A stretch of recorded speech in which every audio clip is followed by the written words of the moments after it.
नमस्कार दोस्तों स्वागत है आप सभी लोगों का RKC सॉल्यूशंस में। दोस्तों जो लास्ट वीडियो था इसमें हमने जाना था ईथरनेट केबलिंग के बारे में। ईथरनेट केबलिंग में हमने लास्ट देखी थी रोल्ड ओवर केबल। ओके, यहाँ पे हम लोगों ने जाना था कि राउटर में कौन सा केबल लगता है एंड स्विच में कौन सा केबल लगता है। बेसिकली आज हम लोग जानने वाले हैं कुछ नेटवर्किंग डिवाइस के बारे में। जैसे कि यहाँ पे आप देख सकते हैं हब है, रिपीटर हुआ, जैसे यहाँ पे हम बोल सकते हैं स्विच हुआ या राउटर हुआ। कुछ ऐसी डिवाइसेस हैं जो कि नेटवर्किंग डिवाइस काफ़ी इंपॉर्टेंट है, आपको पता होना चाहिए। ठीक है, हम वन वाइज वन देखेंगे किस तरीके से वर्क करती हैं डिवाइसेस और क्या इनका मेन वर्क है। तो अगर आप लोगों ने अभी तक हमारे चैनल को सब्सक्राइब नहीं किया तो चैनल को सब्सक्राइब कर लें, बेल ऑप्शन को प्रेस कर दें। ओके, चलिए स्टार्ट करते हैं। तो सबसे पहला जो नेटवर्किंग डिवाइस होता है वो हब है, क्योंकि ये काफ़ी टाइम पहले यूज़ किया जाता था और इसको हम लोग जब भी स्टार्ट करते हैं नेटवर्किंग, अगर नेटवर्किंग डिवाइस पढ़ना तो हम हब को पहले पढ़ते हैं क्योंकि ये सबसे पहले यूज़ किया जाता था। तो हब क्या होता है? हब एक ऐसा नेटवर्किंग डिवाइस होता है जो हमें लेयर 1 पे हम इस्तेमाल करते हैं इसको, और ये फिजिकल लेयर जो हम लोग है इसको इस्तेमाल किया जा रहा है इस डिवाइस को फिजिकल लेयर पे। ये क्या हमें एक ईथरनेट केबल से मल्टी हम बोल सकते हैं पोर्ट रिपीटर का काम करता है। ओके, अब ये क्या कर रहा था हब, यहाँ पे बेसिकली इसको इस्तेमाल किया जा रहा था डेटा को रीजनरेट करने के लिए, सिग्नल्स को रीजनरेट करने के लिए। अगर हमें नेटवर्क को या उसको एक्सटेंड करना है, बड़ा करना है नेटवर्क, और या हम बोल सकते हैं लंबी डिस्टेंस तक लेके जाना है नेटवर्क को, तो हम इस्तेमाल करते थे हब को। ठीक है, तो उस टाइम पे ऐसा हो रहा था कि हमें अगर कोई नेटवर्क बनाना है तो हम हब ही इस्तेमाल कर रहे थे। काफ़ी टाइम पहले की बात बता रहा हूँ मैं। तो अब मुझे अगर जो हब है इसको इस्तेमाल करते करते काफ़ी मतलब लॉन्ग डिस्टेंस मैंने एक बना रखी है और मैंने क्रिएट कर ली है, तो उसमें क्या है जो डिसीज़न होता था वो हब क्या कैसे लेता था, कोई इसके पास सिस्टम नहीं था, ये डिसीज़न कुछ नहीं ले पा रहा था। इसका मेन काम था जो भी डेटा आ रहा है उसको भेज देना आगे। ठीक है, तो हब के अंदर काफ़ी सारे प्रॉब्लम्स आ जाते थे, जैसे कि यहाँ पे सबसे बड़ा जो प्रॉब्लम निकल के आया था कॉलिजन डोमेन का, ब्रॉडकास्ट डोमेन का। ये सारे प्रॉब्लम जो थे वो हब के अंदर आ रहे थे। तो कुछ इस तरीके से हब काम करता था, आप यहाँ पे देख पा रहे होंगे। यहाँ पे सपोज कीजिए ये बीच में हब लगा हुआ है, ठीक है, और यहाँ पे 4 पीसी कनेक्ट हैं। पीसी ए ने डेटा सेंड किया हब को, तो हब क्या करता था, सारा डेटा ट्रांसफ़र कर देगा, आगे भेज देगा। तो जो भी कनेक्ट होंगे हब के साथ उनको डेटा मिल जाएगा। जैसे कि यहाँ पे अगर बी कनेक्ट है, सी कनेक्ट है, डी कनेक्ट है। ओके, तो यहाँ पे ए ने भेजा हब को, बट हब ने क्या किया, वो सबको भेज दिया। तो यहाँ पे कोई भी सिक्योरिटी नहीं था, और यहाँ पे क्या था, हब कोई भी डेटा कहीं से भी किसी ने भेजा है वो सबको एवरीवेयर शेयर कर देगा, जितना भी जहाँ भी जो कनेक्ट है उसको शेयर कर देगा, अगर वो चल रहा होगा नेटवर्क के अंदर, हब से कनेक्ट होगा। तो ये था असल में एक हब, जो नेटवर्किंग डिवाइस काफ़ी टाइम पहले इस्तेमाल होता था। अब इन केस कहीं आपको देखने को मिल जाए बहुत बड़ी बात होगी, बट अभी के टाइम पे इसको नहीं इस्तेमाल करते हैं क्योंकि इसमें कुछ भी सिक्योरिटी नहीं थी। ओके, फिर इसके बाद यहाँ पे हम इस्तेमाल करने लगे रिपीटर को। रिपीटर आई थिंक अभी भी इस्तेमाल कुछ लोग कर रहे हैं। इसका बेसिकली हम बोल सकते हैं ये भी हमारा जो है फिजिकल लेयर पे ही काम करता है, लेयर 1 पे। ये बेसिकली रिपीटर क्या था, मोस्ट हम बोल सकते हैं बेसिक फॉरवर्डिंग डिवाइस था। ठीक है, फॉरवर्डिंग डिवाइस में इसलिए बोल रहा हूँ क्योंकि इसका मेन जो काम था वो डेटा को रीजनरेट करना था। जैसे कि सिग्नल्स की कुछ लेंथ होती है, इतनी दूर तक जा पाएंगे, उसके बाद हमें एक रिपीटर यूज़ करना पड़ता था। रिपीटर डिवाइस कुछ इस तरीके का होता है, आप लोगों ने देखा होगा जो डिश केबल आती है आपके घर के अंदर, तो पहले के टाइम पे रिपीटर्स उसमें इस्तेमाल किए जाते थे, और वहाँ पे रिपीटर से क्या है, डेटा को काफ़ी दूर तक ट्रैवल कराया जाता था। ठीक है, तो यहाँ पे जो रिपीटर्स होते हैं इसका इस्तेमाल किया जाता था पहले, काफ़ी अच्छा ये वर्क कर रहा था। ठीक है, इसमें ज़्यादा प्रॉब्लम्स नहीं थी अगर हम कंपेयर करें हब से। ठीक है, तो ये क्या था, बहुत ही बढ़िया काम कर रहा था, सिग्नल्स को रीजनरेट कर रहा था और रिसीव करने वाला अच्छे से अपना वर्क कर पा रहा था। लेकिन यहाँ पे क्या था, ये रिपीटर का मेन अगर हम वर्क देखें तो ये क्या था, करता था, एम्पलीफाई करता था इलेक्ट्रिकल सिग्नल्स को। ठीक है, इसका मेन यही वर्क था, जो सिग्नल्स थे उसको एम्पलीफाई करना इलेक्ट्रिकल सिग्नल्स के अंदर, और इलेक्ट्रिकल सिग्नल जो थे वो हम लोग देख पाते थे। ठीक है, मतलब जो भी हमें डेटा है उससे मिल पाता था। रिपीटर रिसीव कर पाता था फ्रेम्स को, और फ्रेम्स को क्या है वापस से रीजनरेट करता था, और वहाँ पे रीजनरेट करके वो आगे भेज देता था।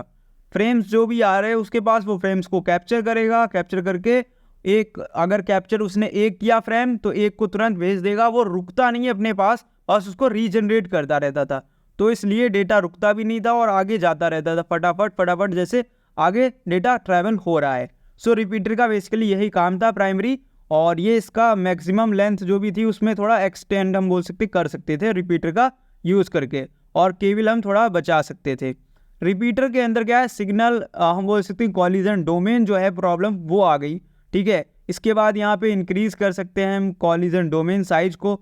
ये अगर हम रिपीटर इस्तेमाल कर रहे हैं तो कॉलिजन डोमेन क्या है, काफ़ी इंक्रीज़ हो जाता है, ब्रॉडकास्ट है वो भी काफ़ी इंक्रीज़ हो जाता है। तो ये कुछ मेजर प्रॉब्लम्स इसके अंदर रिपीटर के अंदर आपको देखने को मिली। और उस टाइम पे जब ऐसा हुआ कि ये सारी प्रॉब्लम्स आने लगी, तो रिपीटर जो है काफ़ी लोग अभी भी इस्तेमाल कर रहे हैं, बट अब उससे भी अच्छा एक डिवाइस हमारे पास है जिसको हम बोलते हैं स्विच, और ये करंट टाइम में इस्तेमाल हो रहा है सबसे ज़्यादा। अगर आपके पास कोई कंप्यूटर लैब है तो वहाँ पे आसपास जहाँ भी आपके पास कहीं लैब है वहाँ जाइए, वहाँ देखिएगा कुछ इस तरीके का एक डिवाइस होगा, तो इसको हम स्विच बोलते हैं। यहाँ पे छोटा सा आपको दिख रहा होगा, ये इसको स्विच बोलते हैं। इसमें काफ़ी सारे ऐसे पोर्ट्स बने होंगे, अगर आपका लैब असिस्टेंट है उससे पूछिएगा वो आपको बता देगा। स्विच जो है वो यहाँ पे लेयर 2 डिवाइस है, और ये सेकेंड लेयर पे यहाँ पे डेटा लिंक लेयर पे ये वर्क करता है, ठीक है। इसका मेनली क्या काम काफ़ी इजी है, और ये थोड़ा स्मार्ट डिवाइस है। स्मार्ट क्यों मैं बोल रहा हूँ, इंटेलिजेंट इसलिए इसको कह रहा हूँ मैं, क्योंकि ये जो फॉरवर्ड करना है डेटा वो जब करेगा जब उसका मैक एड्रेस होगा सामने वाले डिवाइस का, ये डिसीजन लेता है मैक एड्रेस के ऊपर। मैक एड्रेस देखेगा, उससे चेक करेगा, फिर ये आगे डेटा फॉरवर्ड करेगा।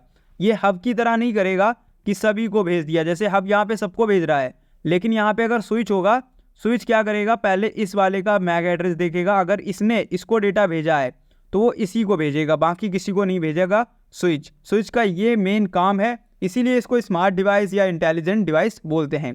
ट्रांसमिट हम बोल सकते हैं डेटा फ्रेम्स करता है, जैसे कि यहाँ पे काफ़ी आप लोगों ने, अभी मैं 2-3 बार बोल चुका हूँ फ्रेम्स, तो ये भी फ्रेम्स को ही ट्रांसमिट कर रहा है, ठीक है। मोर एफिशिएंट है अगर हम इसको यूज़ करें बैंडविड्थ के लिए, इंक्रीज़ आपको काफ़ी अच्छा यहाँ पे आपको इंक्रीज़ स्पीड मिल जाती है, और काफ़ी बेनिफिट हैं इसके अंदर, सिक्योरिटी भी थोड़ा मिल जाती है। डिवाइड द कॉलिजन, ये कॉलिजन को डिवाइड कर रखता है, ठीक है, इससे कॉलिजन नहीं होता है, सिंगल बैंडविड्थ ब्रॉडकास्ट भी नहीं होता। तो स्विच जो है काफ़ी स्मार्ट डिवाइस है और काफ़ी अच्छा वर्क करता है। ओके, सो अब हम जानते हैं राउटर के बारे में। तो अब राउटर को देखिए, राउटर जो है एक बहुत ही अच्छा डिवाइस है आज के टाइम पे। अगर हम देखें नेटवर्किंग में, स्विच और राउटर ये अगर आपको अच्छे से आते हैं, इनको आपने कॉन्फ़िगर करना सीख लिया, इनके बारे में इन डेप्थ नॉलेज अगर आपने सीख ली, तो आपको यहाँ पे मैं कह सकता हूँ थोड़ी सी और नेटवर्किंग सीखनी पड़ेगी और आपको जॉब मिल जाएगी बहुत ही ईजिली, क्योंकि यहाँ पे 2 ही डिवाइस हैं आज के टाइम मोस्टली यूज़ हो रहे हैं हर ऑर्गेनाइजेशन के अंदर। राउटर जो है आप लोगों ने कुछ इस तरीके का देखा होगा घरों में, बट कंपनियों में काफ़ी बड़े राउटर इस्तेमाल होते हैं। सो ये राउटर जो आप लोगों ने देखा होगा, इसकी मैंने इमेज आपको दिखा दी है। अब राउटर होता क्या है, कैसे दिखता है, तो ऐसा आपको एक इमेज आपके दिमाग में बन गई। अब राउटर जो है लेयर 3 पे काम करता है, ठीक है। यहाँ पे ये नेटवर्क लेयर के ऊपर काम कर रहा होता है, और जो राउटर है वो डिसीज़न लेता है, अगर ग्रुप है कोई नेटवर्क का, मतलब जो आईपी एड्रेस है उसके ऊपर यहाँ पे ये डिसीज़न लेता है, ठीक है। तो जो भी आईपी एड्रेस होगा उसके ऊपर डिसीज़न लिया जाएगा। फॉरवर्ड करेगा, ब्रॉडकास्ट नहीं करता। ये देखिए, फॉरवर्ड करता है डेटा बट ब्रॉडकास्ट ये नहीं करता। मैं भी आपको ये बताना चाह रहा हूँ, यहाँ पे डेटा फॉरवर्ड हो रहा है क्योंकि राउटर फॉरवर्ड कर रहा है डेटा, बट यहाँ पे ब्रॉडकास्ट नहीं हो रहा है, ठीक है। तो ये आपको राउटर में याद रखना है। ये क्या है, काफ़ी सारी प्रॉब्लम्स को ऑटोमेटिक, यहाँ पे इसके पास एक ऑपरेटिंग सिस्टम होता है जिससे ये ऑटोमेटिक काफ़ी सारी प्रॉब्लम्स को सॉर्ट आउट कर देता है। तो राउटर काफ़ी अच्छा डिवाइस माना जाता है, और ये कॉलिजन भी नहीं करता है। राउटर कॉलिजन ब्रॉडकास्ट दोनों नहीं करता है, ठीक है। ये दोनों को क्या है, डिवाइड करके रखता है। अगर ब्रॉडकास्ट इसे करना है तो भी वो डिवाइड कर देगा, कॉलिजन करना है तो भी डिवाइड कर देगा, बट ये अगर स्विच और हब की तरह ब्रॉडकास्ट नहीं करता, ठीक है। स्विच पहली बार ब्रॉडकास्ट करता है। मैक एड्रेस जानने के लिए मैं आपको बताना चाहूँगा, स्विच अगर आप कनेक्ट करते हैं तो स्विच पहली बार सभी को भेजेगा जैसे हब भेजता है, और सबको भेजकर सबके मैक एड्रेस रख लेगा अपने पास, और बाद में जिसको भेजना है फिर उसका मैक एड्रेस चेक करके डेटा भेजता है, ठीक है। ये आपको पता होना चाहिए। मैं थोड़ा डेप्थ जा रहा हूँ बट उतना नहीं मैं बताऊँगा, हल्का सा आइडिया दे रहा हूँ आपको डिवाइसेस के। फिर यहाँ पे काफ़ी इंपॉर्टेंट ये डिवाइस है राउटर, जो कि रेगुलेट करता है ट्रैफिक को लार्ज नेटवर्क में। जैसे कि अब जो राउटर है काफ़ी बड़े नेटवर्क के अंदर क्या है, ट्रैफिक को राउट करता है। जैसे कि आपने देखा होगा ट्रैफिक एक हवलदार होता है, ट्रैफिक हवलदार, जो कि ट्रैफिक जो भी लग जाता है काफ़ी सारा रोड पे, उसको एक हाथ देकर बताता है कि इधर रुक जाओ, इधर जाना है, इधर रुक जाओ। तो उसी तरीके का काम जो है यहाँ पे एक राउटर करता है। वो ट्रैफिक को रोक के रखता है, कुछ इस तरीके से आप समझ लीजिए, और किसी को जाने देता है, मतलब मैनेज कर लेता है। ठीक है, बड़े नेटवर्क को अच्छे से मैनेज कर पाता है राउटर। ये बना ही इसलिए, ठीक है, ईजी हम बोल सकते हैं, कम्युनिकेशन कर पाता है दो डिवाइसेस के बीच में, राउटर बहुत ही ईजी कर सकता है। और यहाँ पे इसके पास एक ऑपरेटिंग सिस्टम है, जैसे कि मैं बता चुका हूँ पहले भी। सो ये प्रोवाइड करता है आपको कनेक्टिविटी नेटवर्क एंड सब नेटवर्क के अंदर। ठीक है, तो ये काफ़ी डेप्थ कॉन्सेप्ट है, इनके बारे में आगे और जानेंगे। सो आई होप आप लोगों को समझ में आया होगा राउटर क्या होता है। मैंने बहुत ही शॉर्टकट तरीके से बताने की कोशिश की, सभी चीज़ों को समझाने की कोशिश की है, ताकि आपको ये नाम अच्छे से याद हो जाए, इनका काम क्या है, थोड़ा आपको आइडिया लग जाए। फिर हम इसके अंदर काफ़ी डेप्थ चलेंगे। तो अगर आपको ये सीरीज़ पसंद आ रही तो वीडियो को लाइक कर दें, चैनल को सब्सक्राइब कर लें। मिलते हैं नेक्स्ट वीडियो में। Thanks for watching this video.